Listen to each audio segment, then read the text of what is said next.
Olá, muito boa tarde. Começa agora o programa Mercado Futuro. Eu converso com vocês aqui do estúdio da Bolsa Brasileira de Mercadorias, da BBM, comandada aqui pelo meu amigo César Costa. Bem, você sabe que além do programa, que eu quero que você continue acompanhando sempre, você pode entrar lá no site www.programamercadofuturo.com.br, tudo letrinha miúda. Aí na tela, no lado esquerdo, você tem os links para as redes sociais, onde encontrará informações do programa. YouTube, Facebook, LinkedIn, Twitter e Instagram. Vai lá também, porque já tem milhares de pessoas acompanhando, e é bem legal, e eu estou muito contente com isso.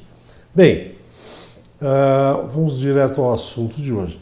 O Brasil, quer dizer, a economia brasileira parece que está esboçando uma melhora. Olha como eu estou cauteloso no que eu estou dizendo. Ao mesmo tempo, parece que estamos à beira de um problema internacional, um problema global aí. Você já sabe, já ouviu falar bastante, China, etc., vírus, coronavírus, etc., etc. O assunto do programa de hoje é café. No que diz respeito ao café, os números recentemente divulgados pelo Conselho dos Exportadores de Café mostraram que o Brasil bateu um recorde aí, quase 41 milhões de sacas exportadas, 40 milhões e 600 mil sacas exportadas de café. Isso inclui café verde, café torrado moído, solúvel, enfim, todos os tipos de café. Já o Aguinaldo José de Lima, lá da ABICS, Associação Brasileira da Indústria de Café Solúvel, divulgou com o maior estardalhaço possível que o setor exportou 4 milhões de sacas de café solúvel, também um recorde. Bom, esse e outros temas, porque o meu entrevistado de hoje manda aqui no programa, às vezes eu quero falar de uma coisa e ele fala de outra, mas não tem importância, porque ele fala bem. Mas o assunto é café e ele é um exportador de solúvel. Eu vou começar primeiro agradecendo a presença do Roberto Circular, do Café Três Marias, e já perguntando para ele se ele aproveitou esse crescimento nas exportações de café solúvel. Boa tarde. Boa tarde, Resch. O setor de café solúvel, assim como toda a economia cafeeira, tem passado por momentos virtuosos, né? Infelizmente, a gente sempre fala de manipulação de preços, né? E a gente tem visto aí uma queda de 22% só no mês de janeiro dos preços de café, e isso realmente prejudica o mercado, mas não deixam, de certa forma, de refletir a expectativa do mercado de uma safra um pouco melhor do que se chegou a falar na época da seca. O Brasil é protagonista na exportação de café há 150 anos, é protagonista em tecnologia, em novos cultivares, em produtividades, em banco de genomas, em maquinário, em produtores que hoje inovam, né, radicalmente. Está aí na moda agora, vendo os novos cultivares lá na Rondônia, mas eu te diria que tem cultivares de arábica aí chegando a 70, 80 sacos por hectare de média, e com substituições por novas variedades que evitam ferrugem, variedade que evita antracnose, que são mais resistentes à seca.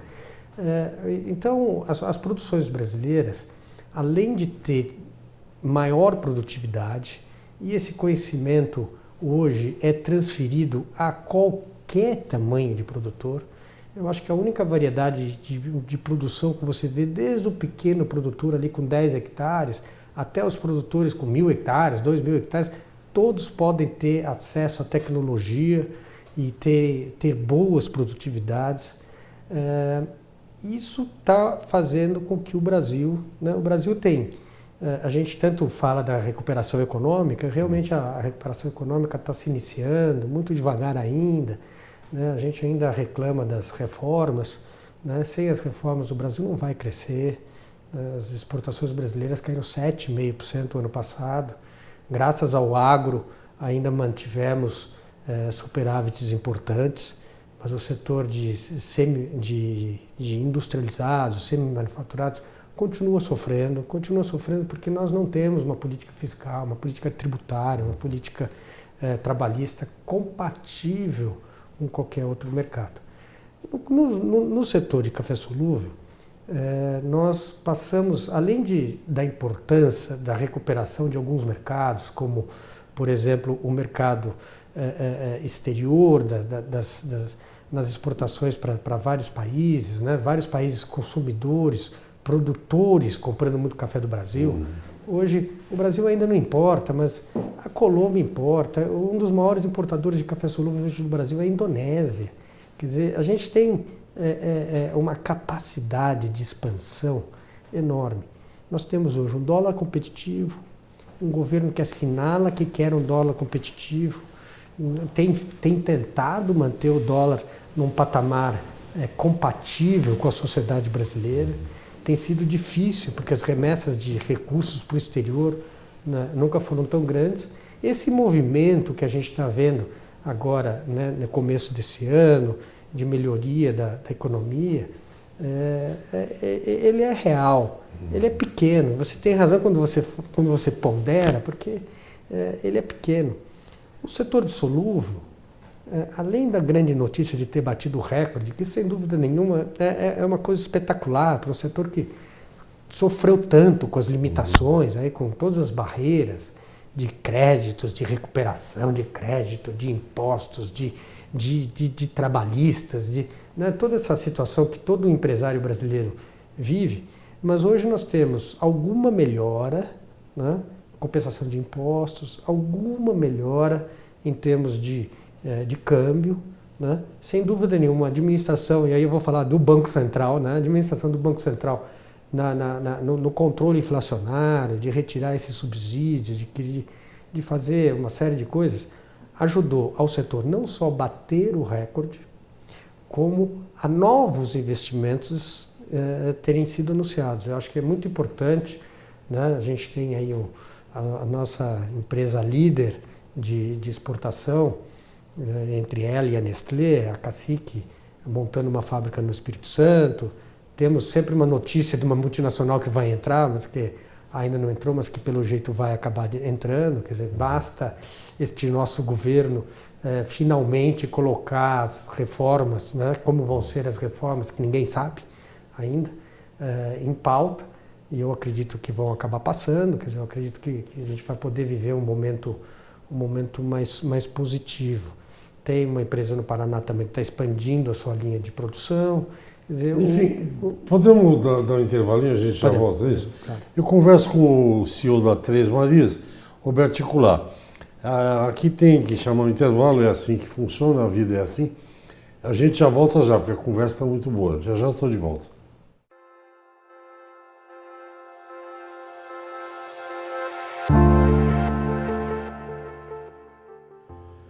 Ok, estou de volta ao programa Mercado Futuro. Aqui ao meu lado o Roberto Ticular, CEO da Três Marias, Café Três Marias. Eu interrompi o Roberto quando ele estava falando dos novos produtos e eu, no intervalo, comentei com ele que eu estou impressionado que nos supermercados aqui do Brasil hoje você encontra café solúvel só de arábica, café solúvel de vários tipos. Era isso que você estava dizendo, né, Ticular? Resch, é impressionante ver a mudança que acontece no Brasil. E eu brinco muito com os meus amigos estrangeiros, que o melhor café do mundo é o café brasileiro, né? Eu também. E existe uma comprovação. Concordo. Não, existe uma comprovação. A comprovação é que o consumo interno brasileiro entre os países produtores é o que mais cresce. Uhum. Nós somos o segundo consumidor mundial e nós somos o segundo maior consumidor do mundo.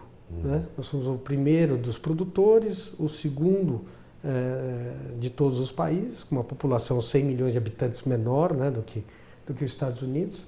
E é impressionante você ver a quantidade e a qualidade dos cafés que você pode tomar hoje nas cafeterias. Logicamente, nas gôndolas, existe sempre aquela competição de preço e reclama da qualidade, mas que não quer pagar o preço. Então, e inventam coisas maravilhosas, né? Essa semana passada, não sei se você chegou a ver. O sangue de boi? Sangue de boi. Para ser ser sangue de boi, tinha que passar por uma fábrica de solúvel. Né? Porque teria que tirar a água, né? Como é que você vai misturar água no torrado de moído? E quem é que vai fazer uma coisa dessa? Quer dizer, não, e alguém, assim. o Sérgio Parreira, o Sérgio, Sérgio. ele escreveu alguma coisa assim, não, sangue de boi não é não, porque está muito caro o boi, né? Não, além de tudo isso, né? Sangue de boi vai para ração, né? Não, mas loucuras à parte. Hoje você entra em qualquer supermercado, em qualquer cidade. A gente tem que achar um novo termo, né? Porque cidade do interior não é mais interior, né? Pra gente, interior era uma coisa que era distante, que não tinha acesso, né? Hoje está todo mundo. Você anda em qualquer cidade, você tem cafés bons na prateleira. Você vê cafeterias em cidades pequenas. Você vê cafés bons sendo vendidos em cafeterias pequenas. É comum você entrar numa cafeteria aqui em São Paulo e tomar um café de 86 pontos. Você sabe o que é 86 pontos? O café bom da Colômbia tem a partir de 84 pontos. O nosso consumidor está tomando café expresso de 86 pontos. Aí você vai para as linhas de supermercados, né? Essa mudança toda que você teve, logicamente, de concentração de mercado e de tudo mais. Mas você vai na linha de supermercados, você tem uma gama enorme. Não, é uma avenida inteira de café. E aí você vê, né, uma diminuição da qualidade do grande líder de mercado, e você vê novas marcas entrando, trazendo sim café 100% arábica, café liofilizado, que essa empresa nunca trouxe para o Brasil. Há mais de 20 anos poderia ter trazido, levava para o Uruguai, para o Paraguai, para a Bolívia, para o Chile, e Brasil nada. Né? O liofilizado é o quê? Explica um pouco. O liofilizado é um café. O spray dry, você espreia o café e você joga um ar quente, desumidificado, e ele seca. Né? O liofilizado não, você congela ele e você sublima o gelo. Ele sai do estado sólido para o estado gasoso sem passar pelo estado líquido. Então, logicamente, é um café que consegue preservar mais os aromas do café.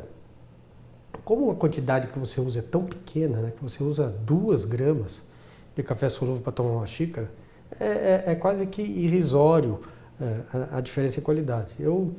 Se você for tomar o café solúvel, o café liofilizado com leite, é muito melhor do que você colocar o café torrado e moído no leite. Por quê? Porque você está colocando, quando você coloca o torrado e moído e coloca o leite, você está colocando água na água.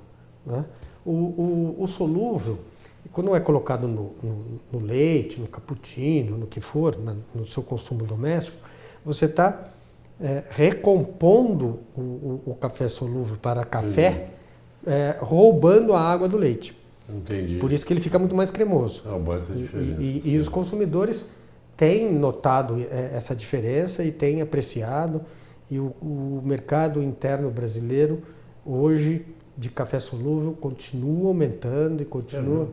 A impressão é que a gente não repara muito aqui no Sudeste, mas quando você vai ao Nordeste, você vai ao Norte e principalmente ao Sul, o consumo de solúvel é enorme. Então, hoje você tem solúvel em pó, você tem solúvel aglomerado, você tem solúvel liofilizado, você tem todos os tipos de cappuccinos, você tem as misturas, café com leite, você tem uma gama enorme, né? Os cafés que são usados nas máquinas. O mercado de solúvel hoje passa por um reconhecimento do povo brasileiro, né? Dos consumidores brasileiros, também incrível. O Brasil tem tudo, né? Sabe o que eu tenho notado? Aí não vai crítica não, porque eu acho que está certo. Não tem almoço de graça e não tem coisa rápida, boa e barata. Ou é uma coisa ou outra, não tem as 3 juntas. Em média, quando você vai num restaurante, não precisa ser top, um restaurante médio, vai. Serve um café de excelente qualidade, a maioria deles. Agora, é R$8 a xicrinha de café expresso, 9 ou 6. Eu acho que está certo, desde que o café tenha qualidade. Eu acho que o caminho é esse mesmo, né? Não é por aí? O pior é, e a gente que acaba provando café sempre, tudo, né? sempre se esmerando por uma qualidade melhor. O pior é quando você vê uma marca estrangeira muito pior do que a marca brasileira, só por causa do marketing, só por causa do nome, importada do exterior e com uma qualidade muito inferior. Isso me deixa muitas vezes revoltado, porque o consumidor ainda não conhece direito o café. Né? Ele lê lá Gana, ele acha que é o melhor café do mundo, é isso? O café importado, puxa, é maravilhoso. E você tem as marcas de café brasileiras feitas também por multinacionais, né? Brasileiras assim, produzidas aqui, 100% de café brasileiro, elas são muito boas. São muito boas. Então, eu acho que quando a gente paga R$8 num cafezinho no restaurante, a gente ganha um biscoitinho, ganha um chocolatinho. Vem o resto, né? Vem o resto. Não esquece, né? Muitas vezes você vai naquele restaurante, não, eu vou pedir o café lá porque vem um lanchinho junto. Então, a gente tem que lembrar que você está agregando valor, você tá consumindo coisa boa. Então, não dá. E outra, né? Você toma um cafezinho e paga R$8. Aí você pede uma garrafa de vinho, custa quanto?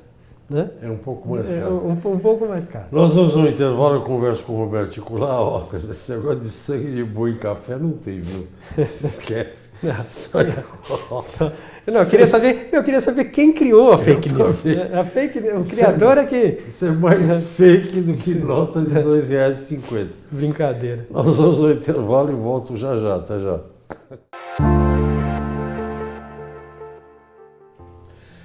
Bom, vocês assistem o programa Mercado Futuro. O assunto do programa hoje é café. Estamos rindo aqui com a história do sangue de boi no café.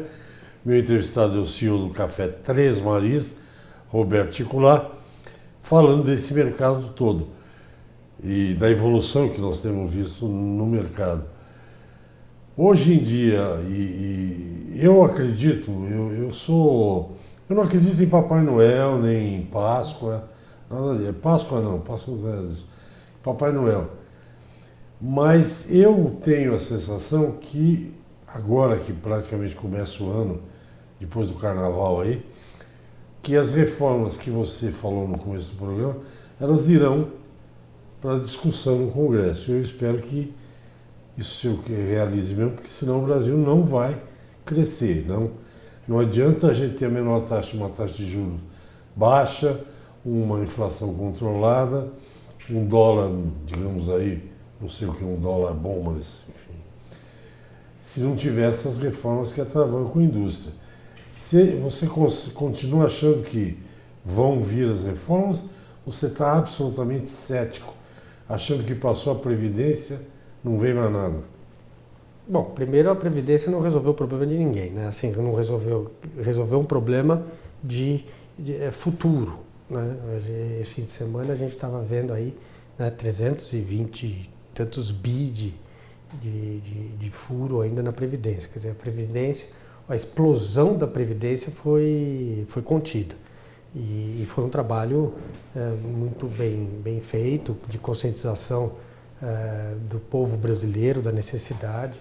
Eu acho que ninguém hoje no Brasil pode contestar. Eu fico um pouco receoso, Resch, de ver hoje que o governo parece que ficou com medo. Ele perdeu a coragem, ou ele está esperando o timing certo, né? E também discutir reformas quando está todo mundo de férias, né? Ou não está na atividade plena, né? Faltando ministros, faltando com ausência de pessoas. Mas eu sinceramente eu acho que o plano da reforma tributária já deveria estar sendo discutido há muito tempo. Aliás, já tem projetos no Congresso discutidos há muito tempo. Né? Do Bernard Rappi, já existe um consenso. Eu não sei por que não aproveita esse consenso. Eu, por exemplo, na reforma trabalhista, eu tenho defendido uma coisa, e é a coisa mais simples do mundo. Ele diz, não, eu vou pôr CPMF. Primeiro, se ele puser CPMF, perde meu apoio. Eu não gosto de CPMF, não concordo com o CPMF, já está comprovado que é mais uma criação que não tem pé nem cabeça. Não, para poder diminuir os custos sociais da empresa.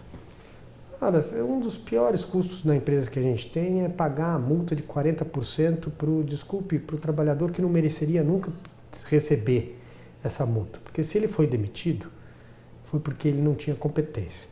Ou se ele foi demitido é porque a empresa passa dificuldades e, portanto, também não tem recursos para pagar uma multa dessa. Para mim, o governo deveria acabar com o fundo de garantia. Incorporar nos salários. Eu acho que se nós tivermos uma população de 210 milhões de habitantes, tem 220 milhões de habitantes que concordariam com isso.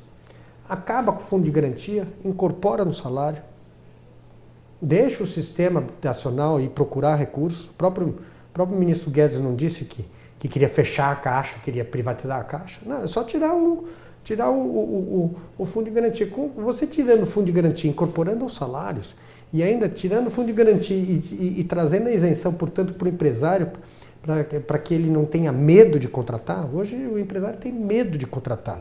Você contrata, passa 90 dias e fala assim, agora é o dia final, esse cara é muito bom, eu demito. Então, sei lá, mudar um pouco o foco. Eu acho que falta um pouco de sensibilidade empresarial junto ao ministro Guedes. Eu não posso falar mal do ministro Guedes, porque está aí a situação dos juros, da Previdência, de uma série de coisas que foram acontecendo. Mas tem coisas... Você paga IOF para descontar uma duplicata. Quer dizer, o cara já está desesperado, vai lá, desconta uma duplicata, tem que pagar um imposto para o governo. É justo isso? É justo com a sociedade? Eu não sei se a reforma vai abordar essas coisas, mas, por exemplo, é uma coisa que eu não entendo, é tributação. Meu pai e minha mãe tinham duas casas, casinhas pequenas, e o outro morreu com uma diferença de 2 anos. Eu paguei um tal de ITBI 2 vezes, cara, sobre o mesmo patrimônio, né? Não, já paguei, tá pago. Se você pagar o IPTU que você paga em São Paulo, que é mais do que vale o imóvel. Eu vendi a única casa que eu tinha no interior, e aí me falaram assim, em 6 meses você comprar outro imóvel, você é isento do imposto. Deu uns dias eu passei o prazo, né? Aí teve que pagar. Um negócio de 200 mil reais, os caras cobram um imposto de 15 mil, 20 mil. Escuta, cara, se a reforma tributária não mexer, e eu não sou empresário, eu sou jornalista, cara. Não, eu só queria... Você imagina o seguinte, você tem um funcionário que te dá problema, e o cara tem estabilidade 1 ano depois que ele terminar o cargo que ele está exercendo, lá no sindicato, na CIPA, onde for. 1 ano de estabilidade. E o cara fica lá de corpo mole. Não, você não gera emprego assim. O que eu acho que há um certo consenso, muita gente que eu tenho conversado admite isso, pode não falar aqui, mas tem muita gente que admite, que é o seguinte, o patrão brasileiro não emprega porque é muito caro. Qualquer funcionário ganha salário mínimo é caro. Verdade. O empregado reclama que ganha mal. E o governo não faz nada para... Ninguém está satisfeito. Tira o fundo de garantia e incorpora. Pergunta para qualquer pessoa se não queria ganhar 8% a mais no seu salário. Por que o cara... Porque antigamente, para que existiu o fundo de garantia? Por que foi criado o fundo de garantia? Foi criado o fundo de garantia, o BNH, né, que a gente conhece, a gente tem... E para saneamento básico. O saneamento básico hoje é tudo PPP. Uhum. E o financiamento com Selic é 4,5%. Então é óbvio que você tem que ter um funding, mas o funding não pode ser fundeado por nós mesmos, né? pelo trabalhador. Só aí é 8%. Esse é o último bloco já. Às vezes a conversa está boa e eu esqueço. Nosso tempo está acabando. Mas eu acho que foi um bom programa. Valeu pela discussão. Eu te agradeço. E eu desejo eu espero que a próxima vez que a gente vier conversar, daqui 2 meses, sei lá quando que já tenha avançado algumas reformas aí para a gente ficar mais satisfeito e falar um pouco mais. Esse governo foi eleito para fazer reformas, e ele está fazendo as reformas, né, Zé Reich? É muito complicado. O Brasil não é um país pequeno, o Brasil é um país continental. O Brasil não é um país para amadores. Não é. Mas só para terminar, com relação ao café, caiu muito o preço de novo. Eu acho que é capaz de se recuperar alguma coisa. Nós estamos passando por uma crise mundial que ainda nem é tão problemática, mas é só o perigo, né, que a gente tem aí de espalhar uma coisa pelo resto do mundo e afetar inclusive a nós é muito grande, é muito preocupante. E eu não sou muito Greta, né? Eu ainda acredito que a nossa comunidade científica vai vencer mais uma parada dessas. Tomara, porque... E a economia volte a crescer.